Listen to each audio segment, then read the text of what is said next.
So a question has been asked as follows. In Luke 1 verses 43, Elizabeth is speaking to Mary and says, "And why is this granted to me, that the mother of my Lord should come to me?" Now the question is this a indication of Christ's deity? Is this a viable verse for describing Christ's deity? And it's a valid question, but the question was specifically asked based on an interlinear. If you look at the interlinear says that if we look at it here, you'll see that the my Lord is to kuriou. Now that kuriou, you can see, comes from kurios.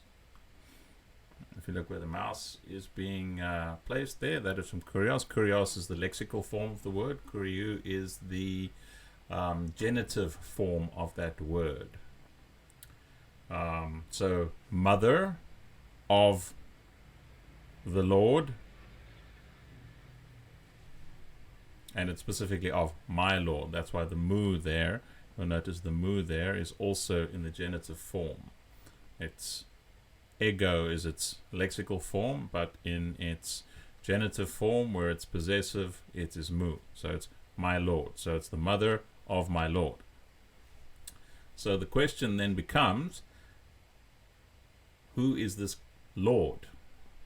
Now, you cannot understand the meaning of the word by just looking at what Lord means, because you can do the following.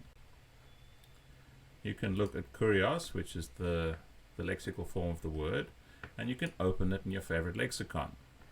In this case, we will use the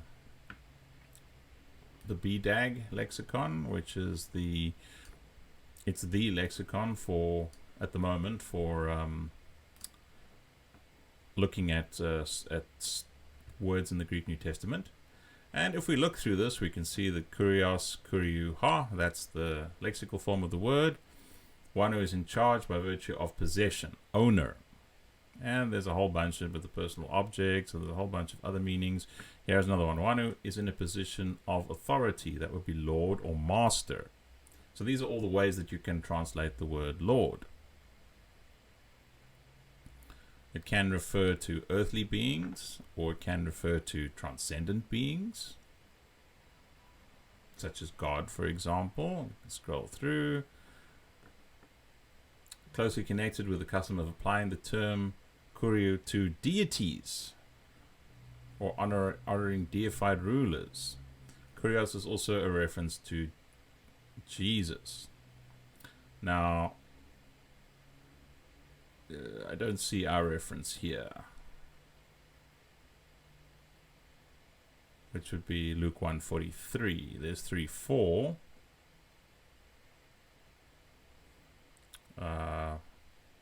Apart from Old Testament quotations.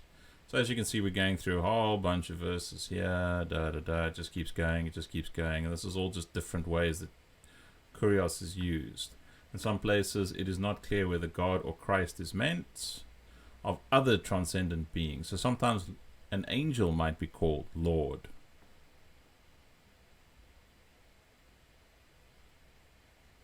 So Lord can be used of, now we're at the next one, which is kuriontes, which is a completely different word. So we've got to the end of the lexical entry.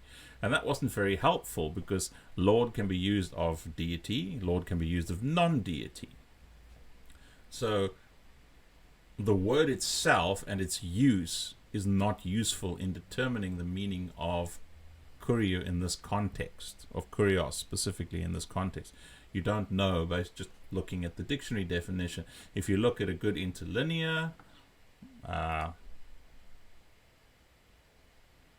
well, you can just look at this thing in a normal interlinear form. So if we do that, and we say, we make it inline, same thing.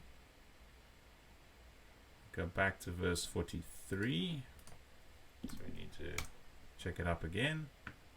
And why is that the mother of my Lord there? Kurios, kuriou, Lord. If you take a standard interlinear, so let's just turn that off.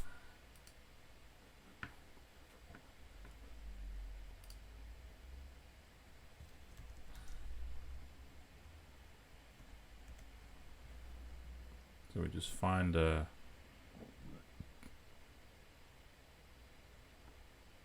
this would be a good example. Yeah, we're at verse 43. Kuriu, Lord. Boom. Others might say master. It's just a dictionary. It's just a dictionary word. It's looking it up in the lexicon, trying to find the one that seems to fit best in the context. Okay. Now here's something interesting. Let's take a look at an Old Testament passage.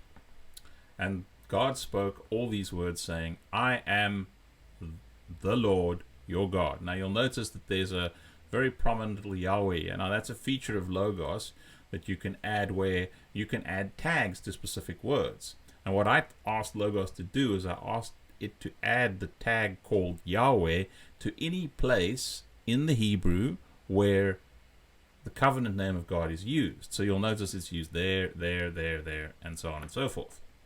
Right. Now, why do I bring this up? Very interesting. If we go look at the Lexham English Septuagint. Now, the Septuagint, for those who don't know, is the Greek translation of the Old Testament. Now, this is the same passage. You can see Exodus 21, Exodus 21, 2, so on and so forth. So, it says, I am the Lord your God, or I am Yahweh your God. I am the Lord your God, right? So if you click on the word Lord there, and you look down at the bottom, you will notice it is translated Kurios. If we go to verse 5 here, verse 5, we're not bound for I am the Lord. You look at it again, in the Hebrew, you will see in the English, the moniker here, the Hebrew was Yahweh, and it's being translated as Kurios here. Go to verse 7, another example. You shall not take the name of the Lord your God, Kuriu. What is it in the Hebrew? Yahweh. The covenant name of God is being called Lord. So why is that important? Well, we need to keep in mind context. Who is Elizabeth? Well, Elizabeth is of the tribe of Levi. She's the wife of a priest. And so when she refers to my Lord, who could she be referring to? The mother of my Lord. How can someone's mother be my Lord? Remember, Mary was a virgin. She'd never had a kid before. So it's not like she'd had a child prior to, and that child had grown up, and now that child had become a lord or a master or something, so that she could say my Lord in a temporal sense. No, that wouldn't make sense. So what does it mean? Well, it means that the child in the womb is the Lord. But that means it cannot be an earthly Lord, because a Lord would have to be someone in charge, and the child is not in charge unless the child has always been in charge. And because she is a Jew, and she would have known the scriptures, and more than likely would have known the Greek as well, because the Greek was well used in that time period. In fact, there's a lot of evidence that when the Old Testament is quoted in the New Testament, most of the time they're actually quoting the Greek Septuagint. So that's an important thing to note. So when we see the use of Lord here, or Kuriu, or Kurios in this case, it is very likely, based on the context, based on the understanding of the person saying the words, and just based on the logic of the passage, that it is the covenant name of God that is in view here. So it's not, you can't prove it from the text, but the context makes it clear that this is not just a normal law that's being referred to.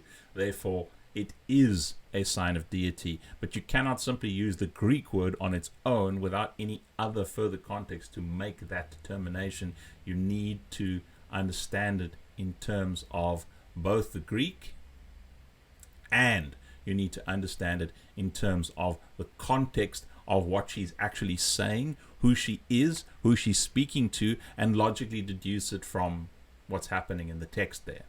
I hope that was useful and that answer is actually helpful. And that's all for now.